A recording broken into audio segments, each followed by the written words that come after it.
আমি একাধিক জেনা করেছি, এখন আমার আল্লাহর কাছে ক্ষমা পাবো কি করলে? আল্লাহ তাআলা রহম করুক। অনেক ভাইরা আছেন বিভিন্ন পাপে লিপ্ত হওয়ার পর শয়তান তাদেরকে এত বেশি ভয় দেখায়, অতিরিক্ত ভয় দেখায়। ভয় যতটুকু আল্লাহকে পাওয়া দরকার তার চাইতে বেশি যদি পায় তাহলে বুঝতে হবে শয়তানে দেখাচ্ছে। ওইটা কে দেখাচ্ছে? শয়তান দেখাচ্ছে। আপনি কোনো গুনাহে লিপ্ত হয়েছেন, যে কোনো গুনাহ, পৃথিবীতে এমন কোনো পাপ নাই যেটা মাপ চাইলে মাপ হয় না। এমন কোনো পাপ, এমনকি শিরকও নাই। শিরকের গুনাহ যদি করার পরে মাপ চায়, তওবা করে, মাপ হবে না? হবে না? তওবা ছাড়া মারা গেলে মাফ করবেন, এটা ভিন্ন বিষয়, কিন্তু তওবা করলে সেটাও মাফ হবে। তাহলে বোঝা গেল জেনা ব্যভিচার হয়ে গেছে, অন্য কোনো অনাচার হয়ে গেছে, অবশ্যই মাফ করবেন আল্লাহ তাআলা। হ্যাঁ, মানুষের হক নষ্ট করেছেন। যুবক ভাইয়েরা 3-4 বন্ধু মিলে চা দোকানে চা খেতে বসেছেন, বাসে উঠেছেন, গায়ে জোর আছে, বাহুতে শক্তি আছে। আমি এই জন্য বলি, 4-5 যুবক ছেলে ফেলে যখন চার দোকানে বসে তখন ওই টিবয়কে ডাকার টোন কিন্তু পাল্টে যায়। একা একা গেলে বিড়ালের মতো বলে, মামা 1 কাপ চা হবে? আর 4-5 জন গেলে কি বলে? এবারে চা দে।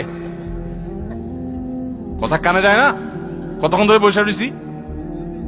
কারণ আশপাশে বন্ধু বান্ধব চা আছে, শরীরে একটু ভাব আসছে, তাই না? আহা, এই মাস্তানি, এটার বিচার হবে, এটার বিচার হবে। দুনিয়াতে সে বেচারা বিচার পাবে না, কিয়ামতে বিচার। বুড়া বলে আপনি হাজী সাহেব হয়ে গেলেন, মাগার ওই যৌবনকালে যে মাস্তানি করে আসছেন, গুন্ডামি করে আসছেন, তার বিচার আল্লাহ করবেন।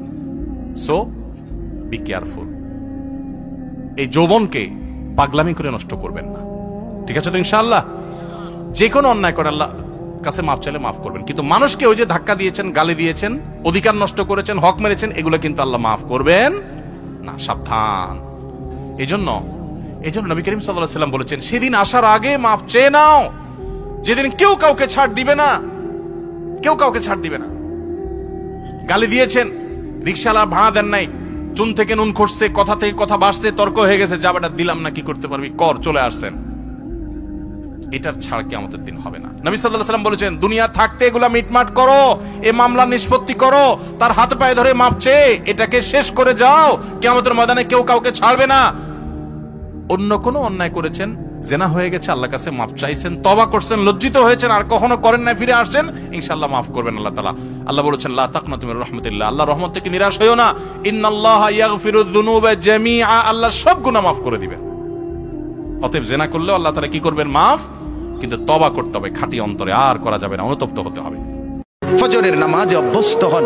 আল্লাহর কসম বন্ধু, ফজরের নামাজ যে পড়বে না, সে ইমাম মাহদিকে খুঁজে পাবে না, সে দাজ্জালের অন্তর্ভুক্ত হবে। এটা হাদিস। মাহদি পাবে না, দাজ্জালের অন্তর্ভুক্ত হবে।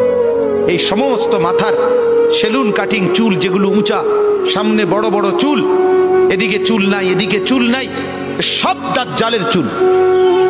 বিশ্বাস করো, একেবারে পরিষ্কার হাদিস, মুসলিম শরীফের হাদিস। আল্লাহর নবী বলছে, দাজ্জাল হবে শাবুন কাতাতুন, দাজ্জাল হবে যুবক, আর দাজ্জালের চুল হবে এলোমেলো। এই জন্য